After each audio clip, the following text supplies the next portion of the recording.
என் அன்பு குழந்தையே, உன்னுடைய கஷ்டங்களுக்கு இது மட்டும்தான் காரணம். உன் இல்லத்தில் இந்த தவறானது தினமும் நடக்கிறது. அதை என்னவென்று நான் சரியாக சொல்கிறேன். என் அன்பு குழந்தையே, உன் தாயின் வார்த்தைகளை கேட்டு அந்த தவறினை நீ திருத்திக் கொள்ள வேண்டும். இல்லை என்றால் உன் கஷ்டங்கள் தலை தோங்கும். என் குழந்தையே, உன் தாயானவள் சொல்வதை கேட்டு உடனே அதனை சரி செய்து கொள். ஓம் சக்தி, ஓம் ஆதிபரா சக்தி. என் அன்பு குழந்தையே, உன் வாழ்க்கையில் கஷ்டங்கள் துரத்தி அடிக்கிறது அல்லவா? வறுமை உன்னை வாட்டி வதைத்து கொண்டிருக்கிறது. என் தங்கமே, வாழ்க்கையில் வருகின்ற கஷ்டங்களுக்கு என்ன காரணமாக இருக்க முடியும்?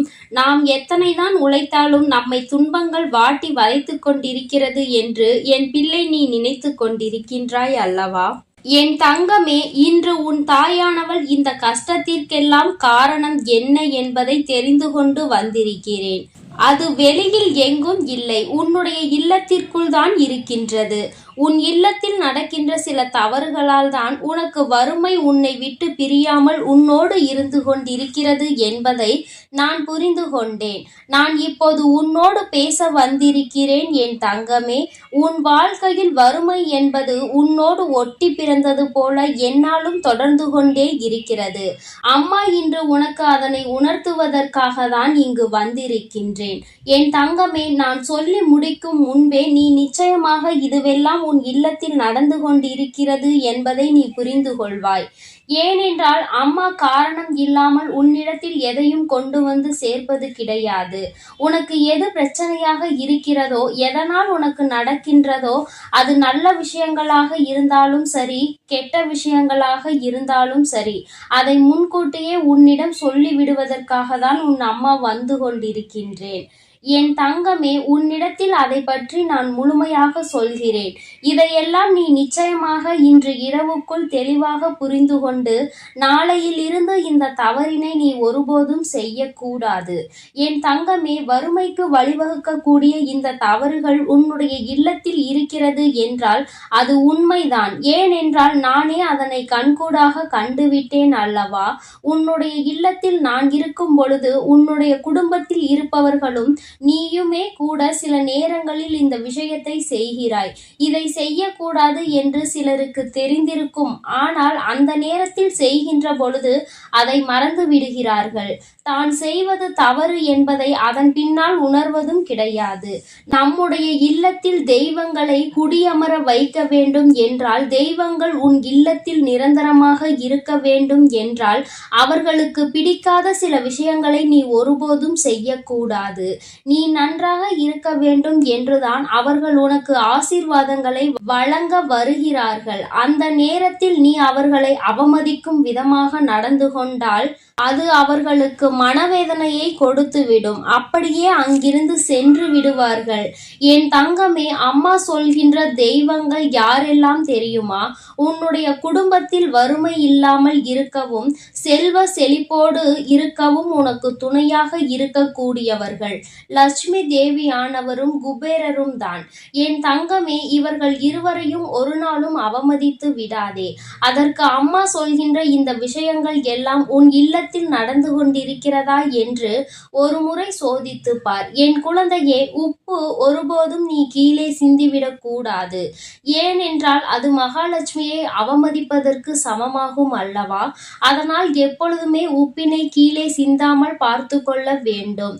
தெரியாமல் சிந்துவது வேறு, தெரிந்தே அங்கும் இங்கும் அறக்க பறக்க வேலை செய்யும் பொழுது கீழே கொஞ்சம் மேலே கொஞ்சமாக சிந்தி கொண்டு இருக்கக்கூடாது. உப்பினை கையில் எடுக்கும் பொழுது லட்சுமி தேவியாரினுடைய அம்சம் என்ற எண்ணத்தை மனதில் வைத்து கொண்டு அதனை பொறுமையாக கையாள்வாய். ஆனால் அது உன்னுடைய சமையலுக்கு அளவோடு போய் சேரும் என்பதை நீ மறந்து விடாதே என் தங்கமே. அதுபோல நல்லெண்ணெய், ஏலக்காய், மிளகு, கடுகு இதையெல்லாம் நீ கீழே சிந்திவிடக் கூடாது. ஏனென்றால் இது சனி பகவானை அவமதிப்பதற்கு சமமாகும். இவையெல்லாம் சனி பகவானுக்கு உகந்த பொருள் அல்லவா? அதனால் இதுவெல்லாம் நீ சிந்தினால் அது அவரை அவமதிப்பதற்கு சமம். அதுபோல சாதத்தை பாத்திரத்தில் இருந்து கரண்டி உரசும் வரை சத்தம் கேட்கும்படி துடைத்து வலித்து எடுக்க கூடாது. இது அன்னபூர்ணி ஆகும். அன்னபுவனேஸ்வரியை நீ அவமதிப்பதற்கு இது சமமாகும் என்பதை முதலில் புரிந்துகொள். என் தங்கமே, சாதத்தை வீணடிப்பதும் இதற்கு நிகரான செயல்தான் என்பதை நீ புரிந்துகொள். சத்தம் உள்ளே கேட்கக்கூடாது. என் குழந்தையே, நீ இப்படி எந்நாளும் வாழ்க்கையில் பின்பற்ற வேண்டும். அதுபோல குபேரருக்கு பிடித்த உணவு ஊறுகாய். தட்டில் ஊறுகாயை வீணடிக்க கூடாது. அப்படி வீணடித்தால் அது குபேரரை அவமதிப்பதற்கு சமம்.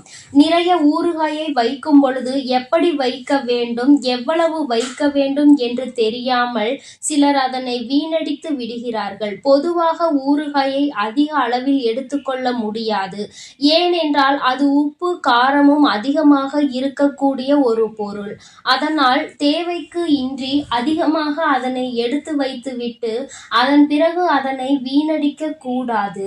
குபேரரின் அம்சமாக விளங்கக்கூடிய ஊறுகாய். நிச்சயமாக அதை நீ அவமதிக்கின்ற செயலை செய்தால் அது குபேரரை அவமதிப்பதற்கு சமம் என்பதை முதலில் புரிந்துகொள். என் தங்கமே, அம்மா சொல்கின்ற இந்த விஷயம் மிகவும் முக்கியமான விஷயம். பூஜை அறையில் குத்து விளக்கு தவறி தெரியாமல் கீழே விழுந்தாலும் சரி, ஏற்றிய விளக்கு அணைந்தாலும் சரி, உன் குலதெய்வத்திற்கு உடனடியாக நீ காணிக்கையினை முடிந்து வைக்க வேண்டும். ஏனென்றால் இது போன்ற இந்த 2 செயல்களும் நடக்கிறது என்றால் குலதெய்வம் உன்னிடத்தில் ஏதோ ஒரு விஷயத்தை சொல்ல வருகிறார்கள் என்பதை நீ புரிந்து கொள்ள வேண்டும். என் தங்கமே, அதனால் அவர்களுக்கு உடனடியாக காணிக்கை முடிச்சை நீ எடுத்து வைக்க வேண்டும்.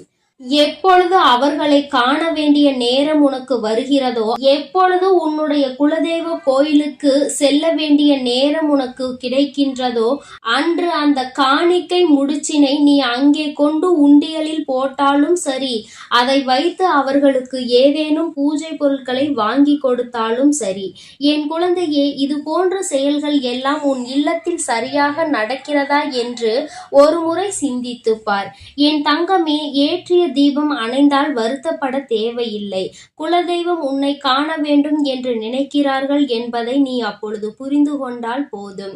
காணிக்கை முடிச்சுகளை உடனடியாக அந்த நேரத்திலேயே நீ முடிந்து வைத்து குலதெய்வத்தின் பெயரை சொல்லி அவர்களை மனதார வணங்கி நீ இதனை செய்தால் போதும்.